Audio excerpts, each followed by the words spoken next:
Our next presentation is to discuss the 2026 proposed budget.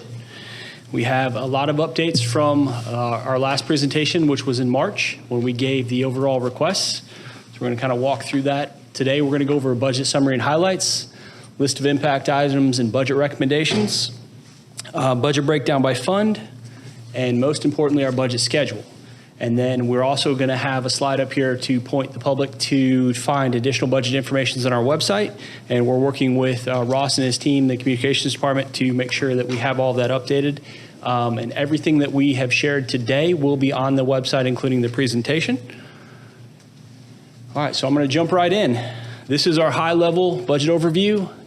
This is, you see 2024, 2025, and then 2026 proposed. The numbers look very different than the requests that we shared in March. The reason being is those are the full requests, and then obviously what we bring forward today is a much more finalized version of that. And when we go through that, what we've done with the commissioners is share what is called the budget binder, which is also available online. Our starting point for the general fund was roughly a $7 million shortfall. We have worked through that to balance out, and we will share with you how we've done that today. In addition to that, though, I want to show this breakdown. It's going to group some of our funds together between governmental funds, business type funds, and that gives our total operating budget. And then one of the things that we want to highlight is the positions. As you recall, during the March presentation, there was 290 positions, full-time positions requested countywide. This proposed budget includes 4. And then as we walk through this, you'll see our budget now is being proposed, increasing by $49 million, and we're going to walk through the breakdown of that budget and what exactly it includes. The important part that I do want to address with this, we've already talked about the 290 positions that were requested and the 4 that we're filling. The county has made some great strides over the last year. We have filled 106 positions from the time we took the 2025 budget snapshot to the time we took the 2026 snapshot. So part of the board's focus over the last several years has been recruitment and retention. So I can say that we have seen those numbers improve. We still have a high number of vacancies in certain areas of the county, which we continue to look to improve upon. The 3 big ones that we still have, although they have improved, we still have some room for improvement on, are going to be police, fire, and water.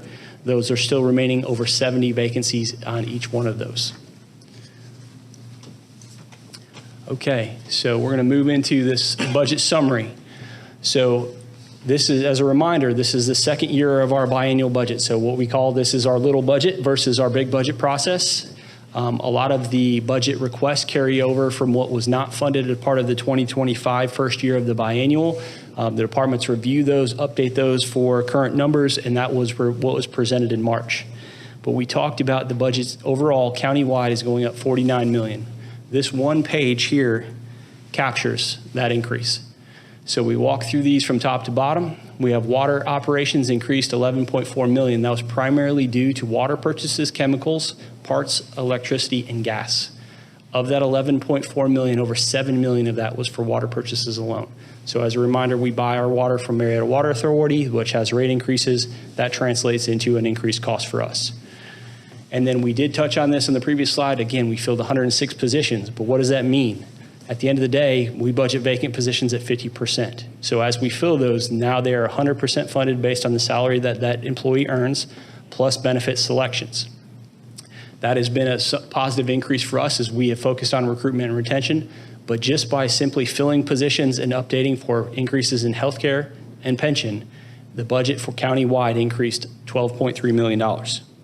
That is not adding in additional positions, that is simply just filling the positions that we have approved today. And a new item that we have on here, and the county has been very consistent with this in past years, and worked very closely with Dr. McMorris and the department heads on this as well. We've done a good job about providing merit. And then every 3 to 5 years, we do a class and pay study, and that comes with a very steep price tag generally. I think the last one was pushing 40 million. We funded roughly 25 million of that. So part of that class and pay study is monitoring your pay scales annually and making sure you're updating those to stay competitive, so that way the next time you do one, you don't have as big a price tag. You take little bites out of the apple. This came as a recommendation from HR, and I know this is something that I've shared with the board.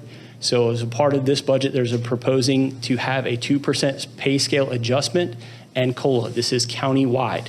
I do want to repeat, this is countywide. This includes step and grade employees as well as non-step and grade employees. So we will be simply adjusting the pay scales by 2%. That is the top and bottom of those pay scales, and the employee will move accordingly. Now, as a counterpoint to that, one of the things that we wanted to do is also continuation with the merit. That is important that you do these together, because at the end of the day, if you have an employee who was hired 1 year ago and they get a COLA without a merit, then you have a brand new employee who comes in making the same. So you have some equity issues and challenges that creates. So doing these together is very important. This is a little confusing for some of the employees as we've had this conversation. At the end of the day, last year, and Dr. Morse, I'm going to look to you to make sure I hit all the points on this. An employee, for a non-step and grade employee, could receive a 4% merit for an excellent performance.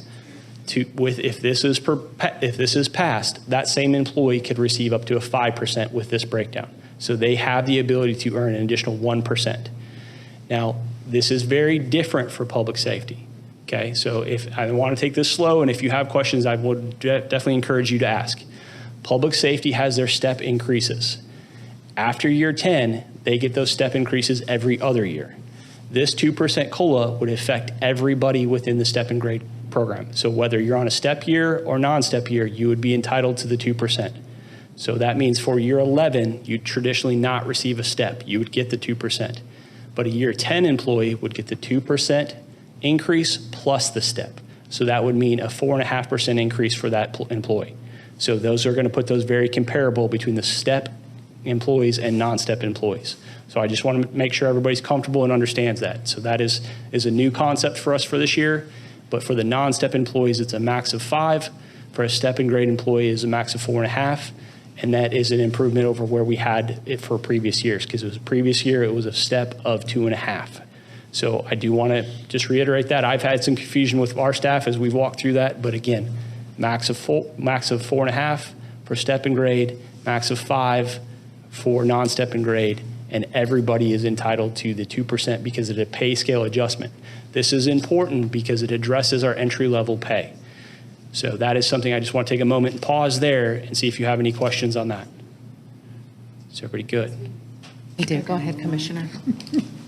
Sure. Do you have a question, Commissioner Gamble? Go ahead, Commissioner Burrow. Okay, so this new proposal here. Yes. Right now, we have merit only up to 4%. Correct. And that's determined by the appraisals department has with the appraisals of their employees as to whether they get a 1, 2, 3, or 4 max. Correct. So with this, we would have 2% across the board for every employee. Yes. Not merit-based, just merit-based. across the board. Yes. And then what would the maximum would be still 4% for merit?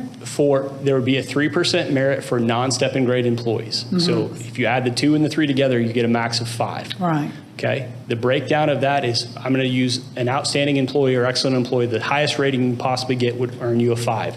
The breakdown of that is going to be something that we're still working out between the county manager and HR to see how we divvy those different levels up. But a lesser rating would generate a lesser increase, just like it was previously. So, for example, last year, an outstanding employee received a 4% increase. Mm-hmm. An above average employee received 3.5. A proficient employee received 3.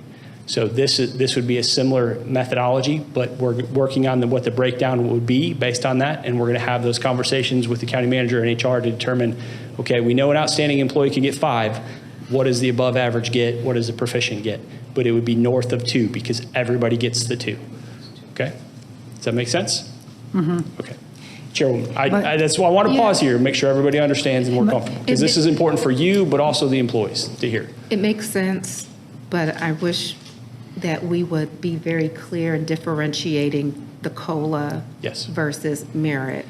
So the COLA is 2% across the board. Agreed. But outstanding performance is a max of 3%. Correct. I wouldn't cover or include the COLA as you're talking about someone's performance. And that is absolutely correct, and those will actually have to happen on separate payrolls. So we would do the COLA first, and then the following payroll, ideally, we would do the merit. Okay. So maximum for great or outstanding performance is 3%. We would 5%. find some way to prorate it based off Yes. of other levels of performance. And that is important on how we message that, because I don't want an employee to think, well, I could get a lesser increase this year even if I was outstanding. That is actually not the case. How that breakout is different, but you could actually earn 1% more Yes. as a non-step and grade employee. And for a step employee, you're going to automatically, across the board, for a step and grade employee, you will earn 2% more than you did last year. Okay. Okay. If step year included. So. Okay. Okay.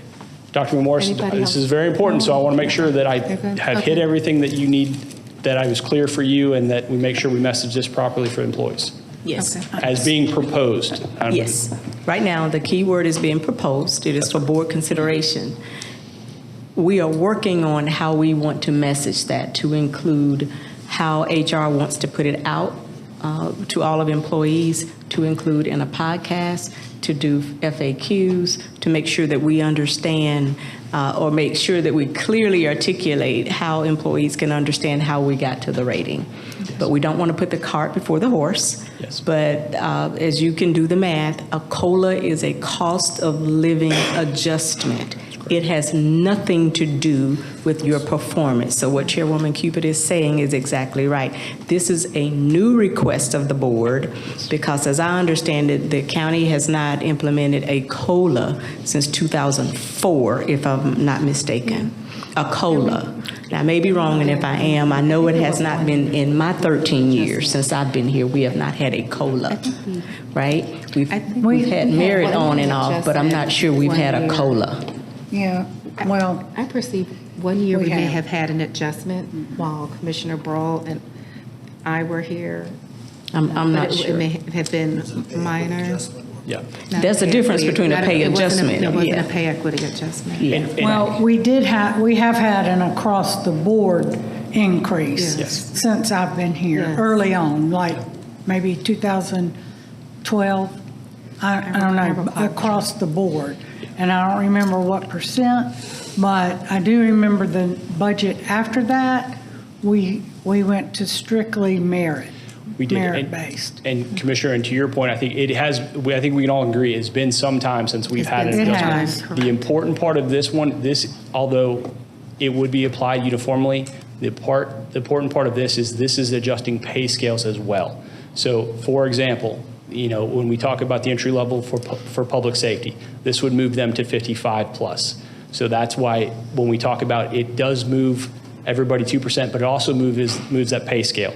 So that is something that we're looking at, is how to address that. So when we do maybe the next class and pay study, we are a little bit more further along and we'll have less of adjustment at the time. So that was part of Evergreen's recommendation, is if you set it today, that's great. If you don't keep up with it every year, Yes. you're going to fall behind and you'll be right back in that same boat. So It this just makes good business sense, and I think it helps our employees, because if we can't keep our pay competitive or keep the amount of funds we have to keep our pay competitive, we're always behind. Yeah. Even when we come up to that 5-year mark to do the pay in class study, we're limited. Our options are limited right off the bat based on how much money we're able to put forward to this effort. So doing this on an incremental basis, it just makes good business sense. And I'm hoping that it gives employees assurance that we are committed to keeping pay competitive.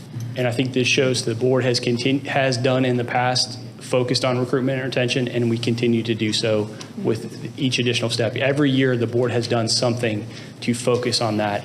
Dr. Morris, one of the things we looked at a few years ago is reducing the vesture period. So we've taken steps as the board to make that a focal point. And by filling 106 positions, that points to the things that you have done have been successful. Okay.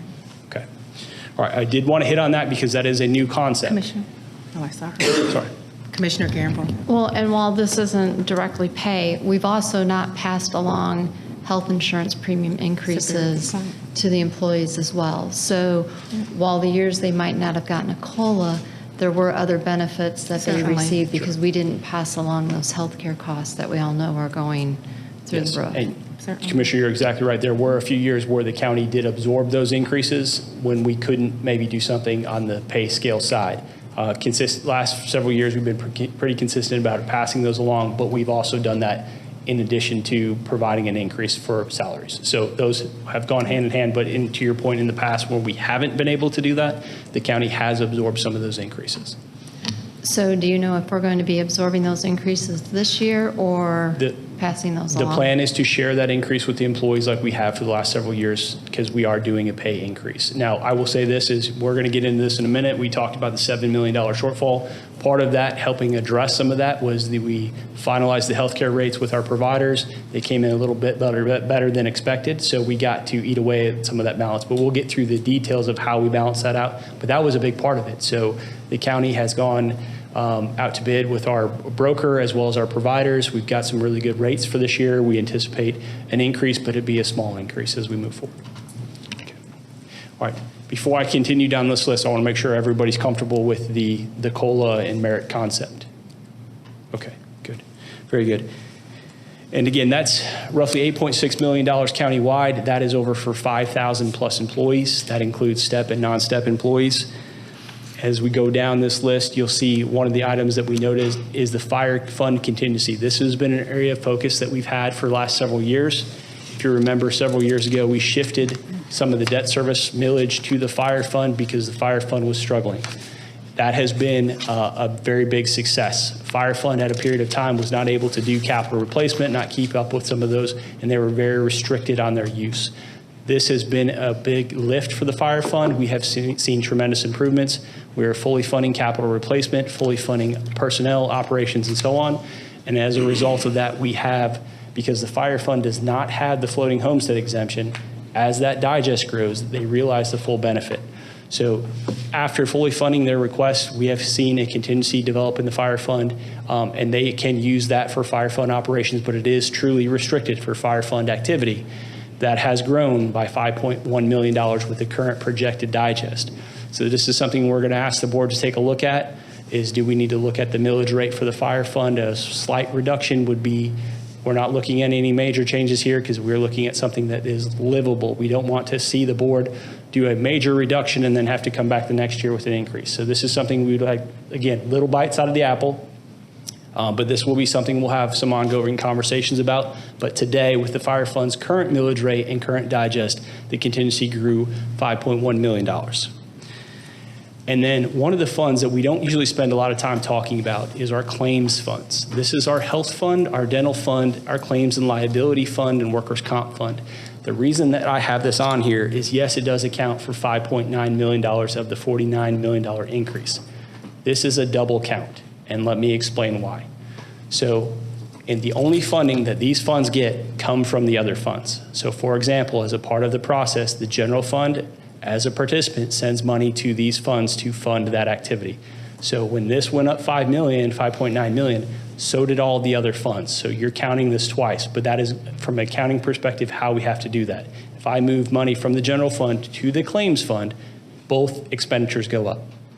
Does that make sense? So that's how we shift money to fund that, because at the end of the day, we take money out of the county and the employees' paychecks, send it to the health fund, which is where those benefits are paid. So I take that money and move it to the health fund. As those benefits come in, or we pay Blue Cross Blue Shield or whatever our provider is, it is paid out of the health fund. So they both increase together. So whenever you see that number go up, every fund in the county pays into that increase. So it is there twice, but that is how we have to do that. We have to legally separate those out. Any questions on that? We have a few new concepts today, so I wanted this is an important slide because you're going to see some new items. Health claims fund is one that I do want to touch on. This usually doesn't have as big of increases, but it is something that we've seen. And again, part of this is going to be insurance that we purchase, claims on property losses, health care, and dental, as well as workers' comp. So that's all rolled up into their claims fund. And then one concept that we are highlighting, because it's been a few years and we try to update this every 3 years, is our indirect cost allocation. So as a part of the government, the accounting standards that we have to provide is that, for example, finance provides services to, let's say, the fire fund, for example. We cut their checks, we do their payroll, and just like ITS provides services. As a part of that, if you are not housed in the general fund, you have to help pay for those services. So that increased to $2.5 million based on the cost to provide services. Now, we go through a very in-depth detail and break out every services, and we allocate it out to the user departments. For example, if we cut payroll checks, we do it by employee. So it's pretty straightforward. We say it costs X number of dollars for our 4 staff to cut payroll checks, supplies, so on and so forth, and that is allocated based on the number of people you have in your department. If you live in a department that is not in the general fund, you have to pay for that cost. So that is something we update every 3 years and make sure that that is current and that is required to do so. The only fund that is exempt from this is 911. They cannot have money leave 911 to pay for indirect costs. But this does include SPLOST. This includes all of our other funds that we have out there. Any questions on the indirect costs? Very good. All right, and then we have 2 items on here, budget recommendations for $2.2 million, as well as impact items of $2.3 million. I have a detailed slide on those. I'm going to walk through those. And then again, reiterate with this includes no new general fund positions. This does include 4 positions, 2 which are fire and 2 which are water. Okay, so this is our high-level summary. Is everybody comfortable with this slide? Good. Yes, Commissioner. This is just general. Sure. I know we keep positions that are vacant funded at 50%. Yes, ma'am. Let's say all the vacancies are full. Sure. So what is the amount? Do we know the amount if they all went to 100% and what that does to increase the budget? And how do we allocate for that in this next budget, Sure. depending on, we don't know which ones are going to be filled or not? Absolutely. So I can give you that amount because we can give you the breakdown of the salary and costs. Mm-hmm. Obviously, every employee will have different benefit selections. So that's an educated yes. A middle of the road would be what we do. But I will say this is that we have got down to a vacancy level that is basically one of our lowest levels that we've been. We know countywide we are right at one of the lowest levels we've been for vacancies. So we make tremendous progress. The reason we do the 50% funded is that you have natural turnover. So even though we added 106, that was 106 net. So we gained 106 bodies, but at the end of the day, you had people cycle on, cycle off. So as you have somebody retire, maybe you have somebody fill it at a lesser salary, so you have some ebb and flow there, and that's how we account for it. But to your point, where you see that impact, and I know that is something we shared with the board, is we do a watch list to say, who do we project to go over and identify, if you are, what is the cause? Mm-hmm. And like, for example, when we took the snapshot, maybe finance had 1 vacancy, which is funded at 50%. Well, I filled that vacancy as approved by the board. That may cause me to go over, and that's good news. At the end of the day, I'm going to say, hey, I was able to fill that vacancy. That is going to cause me to go over, and the budget will be adjusted accordingly for next year. So those don't have a tremendous movement. The ones that can have tremendous movements is departments that carry a large number of vacancies and then have a wave of hires. Mm-hmm. And you'd have to have something very significant to see that have a budgetary impact. But the chances are of us filling all those positions are 0.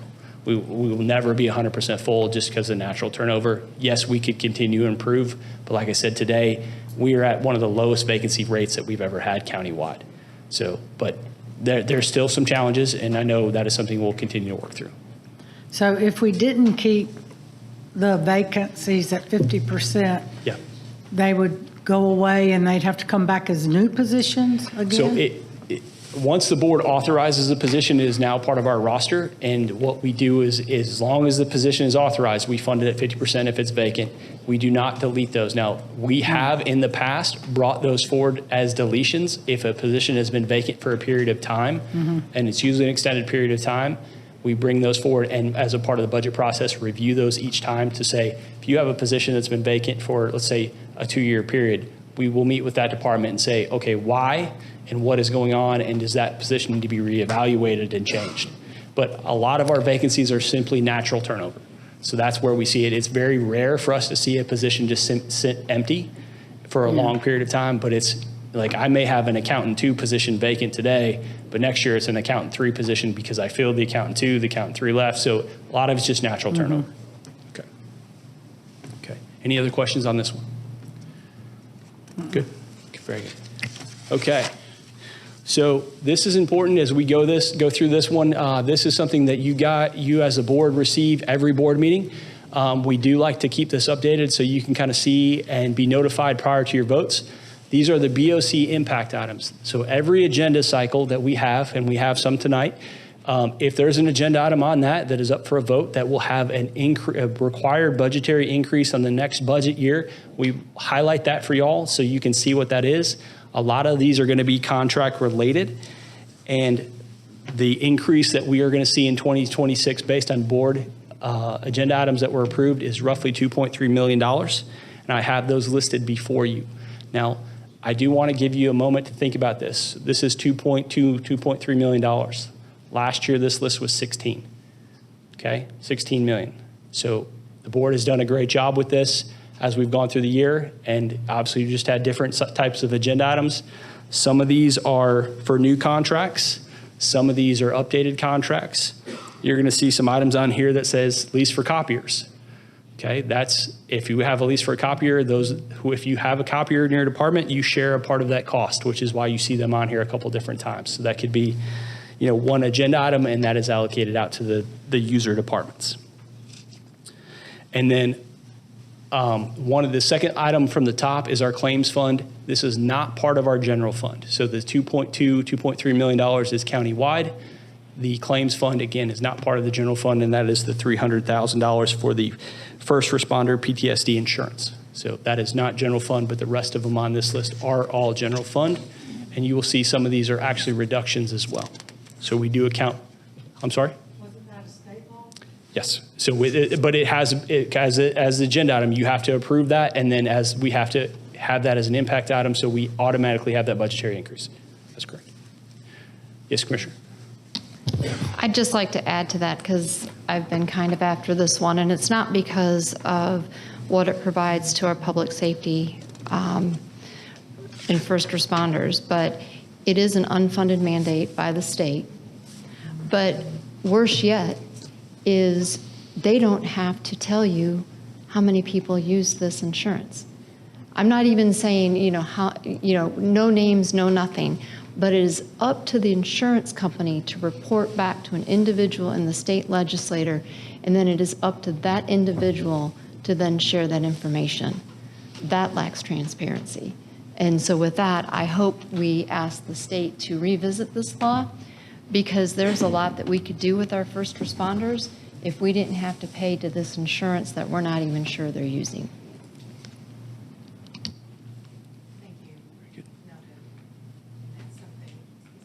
That's something we can share with our lobbyists. We do meet with them monthly if you haven't made them aware. Yeah, because again, this impacts every single county. It's just not unique to us. Okay. And while I agree, having this in place for our first responders if they need it is great, but if there is no feedback from the state on how many actually used it, we could come up with our own program to benefit our own officers and save a lot of money. Thank you. Very good. Okay, next slide is going to be our budget recommendations. So this is simply due to the analysis our budget staff does. They review every single expenditure line within the county based on trend, history, contracts. They review to see where the spending's happening. Is it regarding a new contract? Is it something else? Is it simply increased costs? So here is a list of the budget recommendations that we're bringing forward. And what I want you to note from that is these are not all increases. Okay, we're going to see some decreases in here too, and I'm going to walk through these, hit some of these highlights, but it is a $2.2 million increase based on budget recommendations. As you go through these lists, I want you to just see some of these items. Some of these are for things that are very exciting, like utilities, sanitation, electricity, gas, diesel, and that is based on spend history and usage. Now, I do want to hit some of these highlights here. So on the right column, about 3/4 of the way down, you're going to see a contribution line. It has an increase of $1.4 million. That is due to the service delivery contract or agreement that we have with our 6 cities. So that is part of that increase to get us up to the annual payment that we will make to them this fall. Okay? And then going down that side, you're going to see some reductions. At the very bottom of that, you're going to see 2 reductions that are pretty good size. designated contingency of $1.5 million as a reduction. This was the all-star contingency that we adopted as part of the 2025 budget.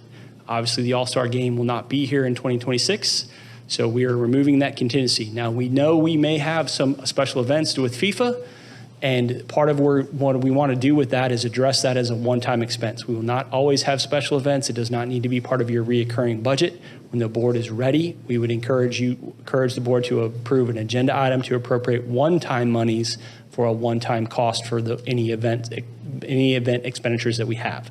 So again, this should not be part of the reoccurring budget as we move forward, because we will not have major events every year. So that is going to be removed. And then after meeting with all of our commissioners, we are going to remove the $1 million BOC contingency. That's the $200,000 that each of you receive. Now, an important part of this is just like the process you follow with the $200,000, the board always has the ability to bring an agenda item forward with a request. So today you have a $200,000 budget that you can bring forward and say, I want to do project A, B, and C with that. It still requires you to do an agenda item, still requires a board vote to be approved. Even removing that, the board has the ability at any given time to do an agenda item. So you just have to have the support and bring the project forward in an agenda item. So that does not change your process. It simply removes that from a recurring process, because you may have a project one year, but you may not have one the next year. So that does take that out. And that was part of the options that we gave you to help us balance. So we're working through this as we know the digest wasn't as strong as it was in previous years, and we don't expect it to be that 8% growth as we move forward. So we had to look at how we address this as a long-term plan.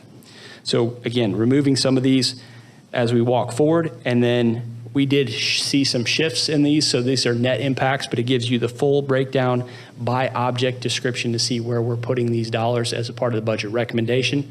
And as a part of your budget binder, we gave you some justifications as exactly why. Is it trend? Is it history? Is it contracts? And all of that information, the detailed version of this, is available in your budget binder as well as posted online for the citizens to see. Any questions on budget recommendations? Very good. Okay, so this is our normal slide. I think all of you are very accustomed to seeing. I do want to hit some of the highlights. And again, we talked general fund, and we started with a $7 million shortfall. I think I walked the halls with every one of you and said, this is not a reason to be concerned. This is always the worst case scenario, and we work to improve upon that. We know resources were a little limited this year based on digest growth, and we expect that to be the new norm as we move forward. But we were not at all asked you not to be concerned with $7 million. If we came to you with $30 million, we might be have a little different tone in our voice that you might be a little concerned about how we move forward. But we're able to walk through those because that initial estimate is always very conservative. We talked about healthcare costs. We always are going to estimate high early, work with our providers to bring those down. We always try to estimate conservative on our revenues and then work through those to see if we can make any adjustments as we move forward. So with that being said, the general fund had an increase of $18.3 million. $16 million of that was based on personnel alone. So we talked about that is the roster update, that is pension, that is healthcare, that is the 106 positions that we filled, that is going to be the merit and contingency or merit and COLA that will be providing. As a part of that, we did have an increase in operations for general fund of roughly $6 million, and those are primarily due to impact items and budget recommendations. Okay, I'm going to move down this list to fire. Fire had an $8 million increase. We touched on a big part of that. 5.1 of that is simply contingency. So that is, again, something that we're going to ask the board to take a look at. Personnel did go up by $1.4 million. Operations went up by $1.7 million, and transfers went down ever so slightly. So that is how they rounded out theirs. And again, that is only adding 2 positions to the fire fund, and the rest of that is simply change in vacancy, roster update, pension, healthcare, and so on. One of the funds that I do want to bring to your attention, this is a challenge for us as we move forward. And I know this is something that we would want to keep on our radar as we have conversations with the delegation moving forward, is the 911 fund. Okay, this is limited based on $1 or $1.50 per line. That's the revenue. That revenue is capped. The challenge with that is when it was increased from $1.25 to $1.50, things were great.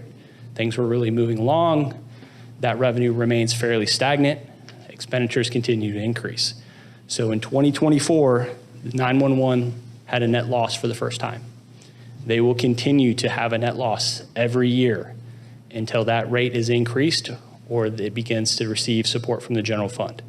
So they have a strong fund balance. They can handle that decrease for a period of time, but not indefinitely. So that is something that is just to put on your radar. Either we're going to need to have some conversations about the $1.50 limit or consider general fund support as we move forward in the future.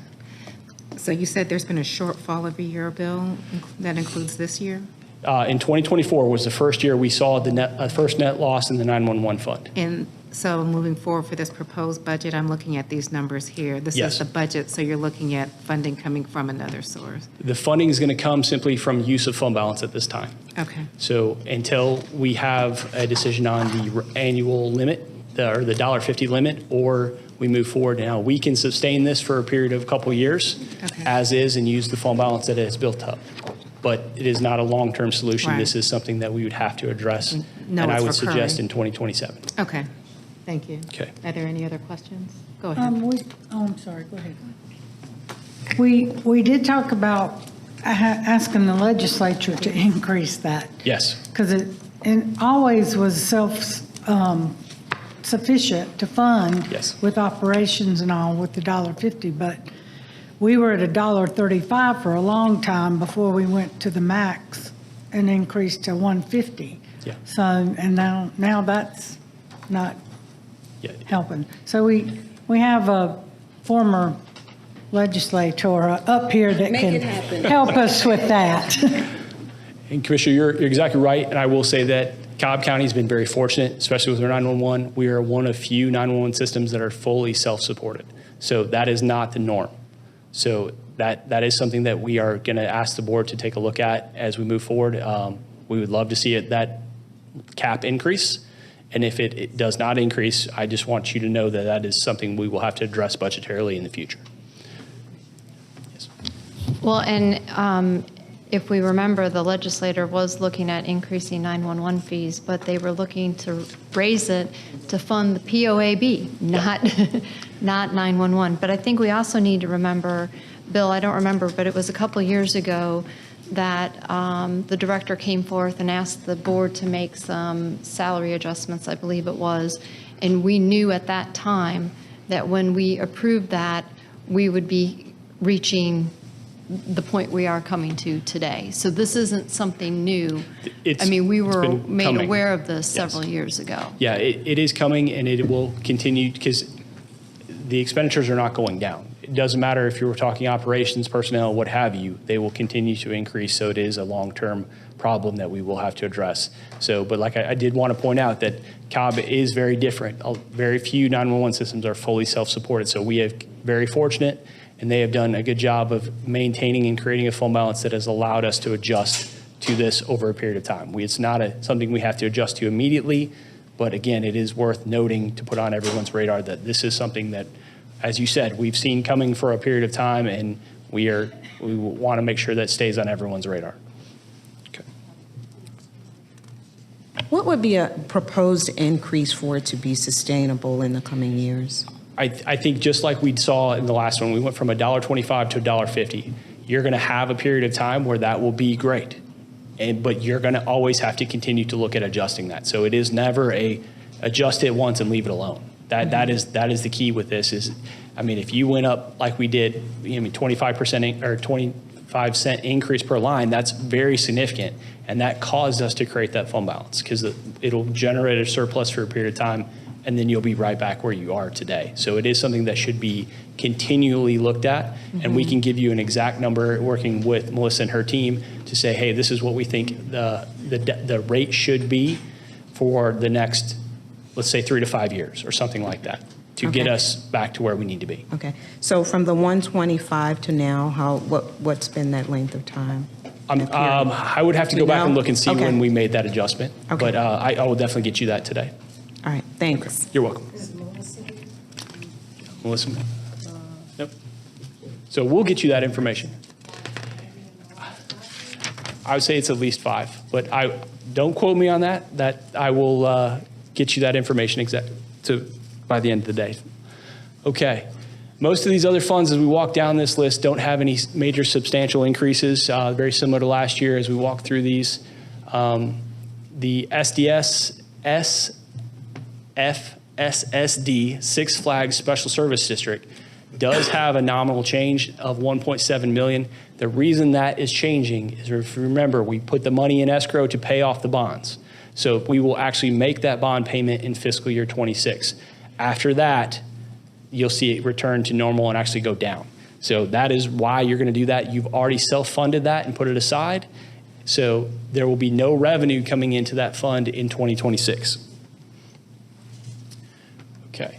All right. Hitting on the last of our governmental funds, we have our parking deck, CSBG, Law Library Streetlight District. Most of these are very similar to last year. We are working with DOT on the Streetlight District Fund. This is something that, if you remember, we gave a rate holiday for. We had some reduced rates, but with everything else, the primary driver with this is utility. Electricity costs for these streetlights has continued to go up, which is creating the increase here.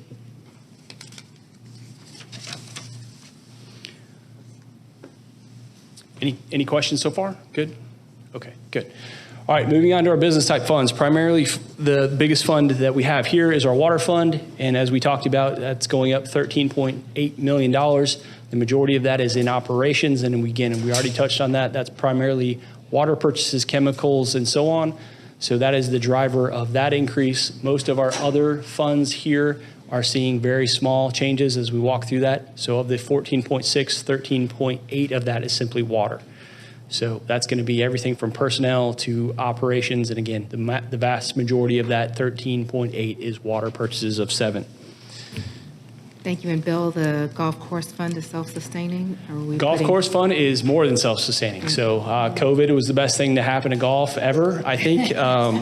Michael Brantley is loving the revenue the golf course fund is generating. Okay. No general fund dollars are going towards this. This is, again, self-sustaining. They're actually been able to invest back into the course, and it is doing quite well. Great. Thank you. You're welcome. Ross says it's too hard. So I would agree with him. It's too hard. Miniature golf is probably a little better. Ross, you and I got miniature golf. We can do that. That's fun. Yeah, There you go. Nice. All right, so the total increase that we're seeing is $49.4 million here, and this is what we refer to as our operating budget. I do have another slide. These are our capital budgets. These are our multi-year and grant funds. So these are a little bit different. So we want to walk through these. Stadium capital maintenance is basically remaining the same. Most of these don't have a major increase. Where we do see the ebb and flow in these is simply because these receive funding. Is it going to be our water? That's just simply changing on the timing in which capital projects are funded and how we go through those, working with Judy and her team. They do remain fairly consistent as we move forward. One of the things that we are doing is we are taking an estimate on grant funds. So this has no general fund obligation. This is simply the estimate that we anticipate collecting. Now what we'll do is propose to adopt the $83.7 million. And as we receive or are awarded grants, we will pull from that contingency, set them up. And then at the end of the year, if we receive, for example, $80 million, we'll simply reduce that budget down to where we actually received. So it just gives us a placeholder, an estimate as we move forward, and it helps us monitor those grants as we go in. Now, the reason that is high is we have our ARPA grant, and we are going to go 26 moving into our final year of spend on that. So we are going to count for that, and that is where we're going to see most of those, or a big chunk of those grant dollars come from. So, yes, Commissioner? On the stadium capital maintenance fund, Yes. how much have we paid into our 35 million cap? I will give you the breakdown because we have a defined schedule. The county's portion is capped, and it does go into a trust account. And I know Mike Plant talked about some of the investments they've made. He said 40 million. 40 million. Now we have, that is not, and he did touch on that. That does not mean the 40 million came from the stadium capital maintenance. But if you'd like a breakdown of what we've done, it is a much smaller number of what we pulled from that. That's from the Braves. Ours is capped at 35 million. Correct. But we But do roughly. We haven't spent No, not at all. near the. No. And we contribute just over $1.5 million, or just under $1.5 million annually to that right now. And it does have slight increases over the period of time, but they're very, very small. But as you said, ours is capped. So this 2.9 million that you see here, 50% of that is county, 50% of that is from the Braves. And it goes into a trust account. And then when they are ready to submit those projects, they submit it to the county for review and approval. It goes through Dr. McMorris, the county attorney, property management, and eventually to us with invoices, and we reimburse them for those costs. I was just curious Yeah. how much we've, I'll get you the amount of how Yes. much is in there today. Yeah. Okay. Yes, Thanks. ma'am. Commissioner Gamble? But Bill, to clarify, because we've got people listening. Sure. The county's cap is 30 million, not 35, correct? I will have to go back and look at the cap, but our annual contribution right now is just under 1.5 million that we're contributing annually, and it does have incremental increases, but it is capped. I'll get you the exact cap. Okay, thank Sure. you. No problem. Okay. That's okay. What we'll check do it. to help with the board on that is we'll actually provide you the schedule that shows you the annual contributions and the cap that the county is obligated for. Thank you. No problem. Happy to do it. Okay. And I'm sure I have Buddy texting me, but my phone's over there, so I haven't seen it. He's probably texting me the number already. he knows the answer. Yeah, that's why we have this. He just speaks into my earpiece and he tells me what to say. He's back there texting. Very importantly, this is our schedule. This is a little bit different. The board had a great catch when we did our work session in March. We initially had our special called meeting on July 15th. There's a small event happening that night, so we pivoted and we moved it to July 16th. So this is our schedule as we move forward. We will have our first BOC meeting on July 8th, second on July 16th, and then we will have our third and final public hearing on July 22nd, and that will be the night of budget adoption as well as millage adoption. Any questions on schedule? Okay. This is something we are working with communications and our office of how to put this out there so the public has access. Yes, we want them to view the presentations, watch them, tune in, ask questions. That's great. But we want to make sure that they have a lot of the information that you have. So Budget Binder 1, we have how we got from the $7 million shortfall to where we are today will be Budget Binder 2. Those are all going to be published on the website. We hope by the end of the day, and they're up. Okay. So we were having some challenges with that, but we got Ross assures me they're up. We will have the presentations up, and then we're working through any additional documentation that we can provide so the citizens have that full access. But if you remember, your Budget Binder 1 included your OpenGov download, which included every line and every request. So that is out there for the public to consume. So they have that information. Okay. Any questions for me? I think that, yes, Commissioner. Bill, you and I discussed this a little bit yesterday, but we're going to drive people to the finance page, but if you Yes. look at the biennial budgets, there's no information for FY 2020. 2020, okay. There is no information for what was adopted for FY 23, nor actuals for FY 23, or what was adopted for FY 24. That information is not found. Okay. When you, is it the link is broken? Nope, because Okay.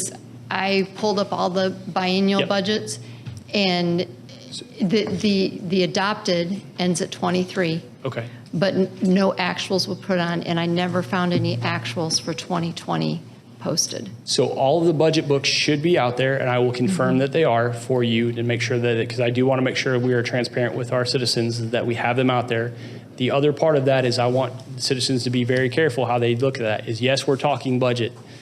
And yes, if you look at actuals, and you and I had this great conversation the other day, if you're going to say adopted budget and actuals, which is typically what we're required to present to you, I want to remind you every 2 weeks there's agenda items that change that budget. So as soon as you adopt it in July, starting October 1, you change that budget. So the end of the year budget will never be the same as the start of the year budget.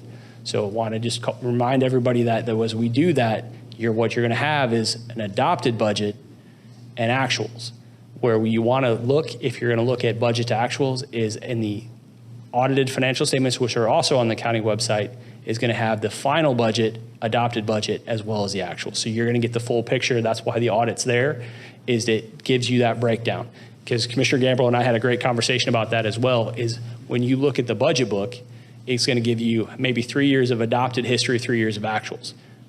For me, those are apples and oranges, because you're saying this is the start of the year and this is where we finished. Those are never going to be the same, because you're going to have agenda items that take place every 2 weeks that change that adopted number. I would love for them to have a place that would say, here's your adopted, here's your final, here's your actuals, because you can see the changes. And we walk through some of those, and that's an important part of this. Is we look at the impact items, that's a tip of the iceberg of the agenda items that we approve that change the budget, because not all of them impact the next year, but they all impact this year as we move forward. So just keep that in mind as we walk through that. But thank you, Commissioner Gamble. Commissioners, do you have any other questions? Thank you for that very thorough review of our proposed budget. Every year, I think we get more transparent in the information that we share with the public so they know how we're making our budget decisions, and I appreciate your diligence in doing that. So look forward to us having our public sessions and our eventual support of this budget.